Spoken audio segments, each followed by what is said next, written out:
Assalamualaikum warahmatullahi wabarakatuh. Perkenalkan, nama saya Novi Rosyanti Safitri, program studi Bahasa dan Sastra Arab dari Fakultas Humaniora. Di sini saya akan menyampaikan Islam budaya tentang agama sebagai sistem pengetahuan. Pengertian, perubahan mendasar dunia global adalah sebuah keniscayaan karena temuan sains dan teknologi. Konsekuensinya adalah tren keilmuan dunia menjadi multidisiplin, interdisiplin, dan transdisiplin. Para sejarawan ilmu dan agama, filosof, teolog, ilmuwan, dan lainnya dari berbagai wilayah geografis dan budaya telah membahas berbagai aspek hubungan antara agama dan ilmu pengetahuan.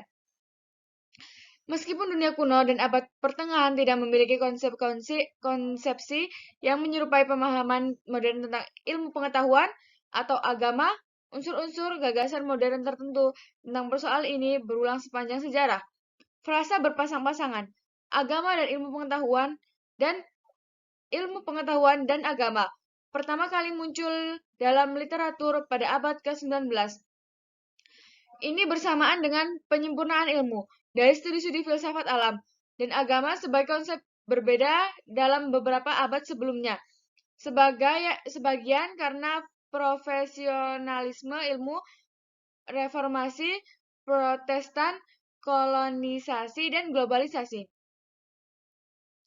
Pengertian selanjutnya yaitu baik ilmu pengetahuan maupun agama merupakan upaya sosial dan budaya yang kompleks dan yang bervariasi antara budaya dan telah berubah seiring waktu. Sebagian besar inovasi ilmiah dan teknis sebelum revolusi ilmiah dicapai oleh masyarakat yang diorganisasi oleh tradisi-tradisi keagamaan.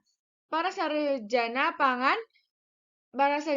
pagan, Islam, dan Kristen kuno mempelopori unsur-unsur individu dari metode ilmiah. Roger Bacon, yang kerap dipuji karena memformalkan metode ilmiah, adalah seorang biarawan Fransiskan agama Hindu secara historis menganut nalar dan empirisme.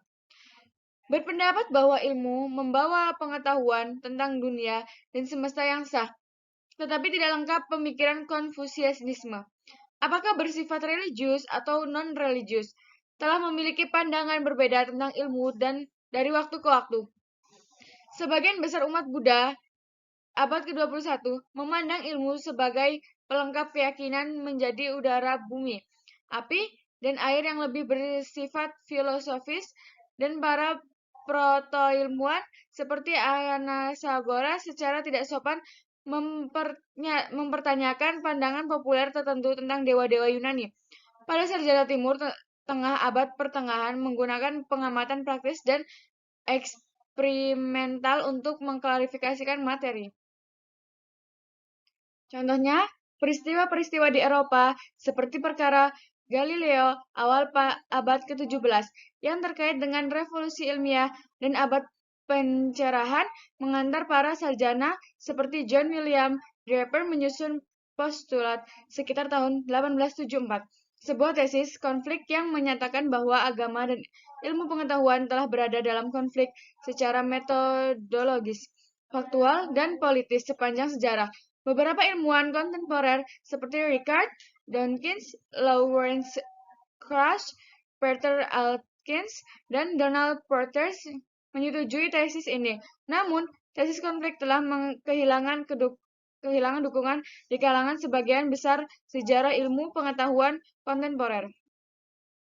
Notebook, penerimaan publik atas fakta-fakta ilmiah kadang-kadang dapat dipengaruhi oleh kepercayaan agama seperti di Amerika Serikat, dengan beberapa kalangan menolak konsep evolusi melalui seleksi alam, terutama yang menyangkut manusia. Namun demikian, Akademi Sains Nasional Amerika Serikat telah menulis bahwa bukti evolusi dapat sepenuhnya sesuai dengan keyakinan agama, suatu pandangan yang didukung oleh banyak demonisasi keagamaan. Dampak dari adanya agama sebagai sistem pengetahuan, yaitu yang pertama ada yang terjadi pada masyarakat atau umum. 1. Tipe volitional, perubahan bertahap. 2. Tipe self-surrender, perubahan drastis. Yang B, yang kedua, yang terjadi pada individu secara pribadi. Yang pertama, terjadi perubahan arah dan pandangan hidup. Yang kedua, terjadinya perubahan pandangan paham-paham keagamaan dalam agama yang dianutnya. Ketiga, terjadinya perubahan arah atau pandangan hidup itu secara mendadak atau secara berproses. Adapun faktor pendorong terjadinya konversi agama. Yang pertama, faktor intern, yaitu faktor kepribadian, faktor pembawaan, faktor kejiwaan, atau ketegangan perasaan. Yang kedua, faktor ekstern, ada faktor keluarga, lingkungan tempat tinggal, perubahan status dan peranan, percampuran agama, dan tradisi masyarakat, dan faktor kemiskinan.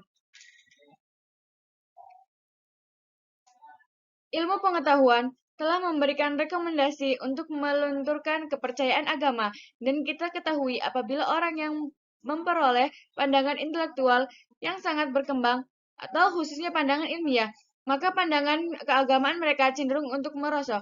Agama dan ilmu pengetahuan dalam konteks kajian sosial primordialnya memiliki kesamaan kegunaan utility, yaitu untuk kepentingan manusia secara emosional dan rasio. Mungkin cukup sekian yang dapat saya sampaikan. Kurang lebihnya mohon maaf. Dan akhirnya, wassalamualaikum warahmatullahi wabarakatuh. Thank you.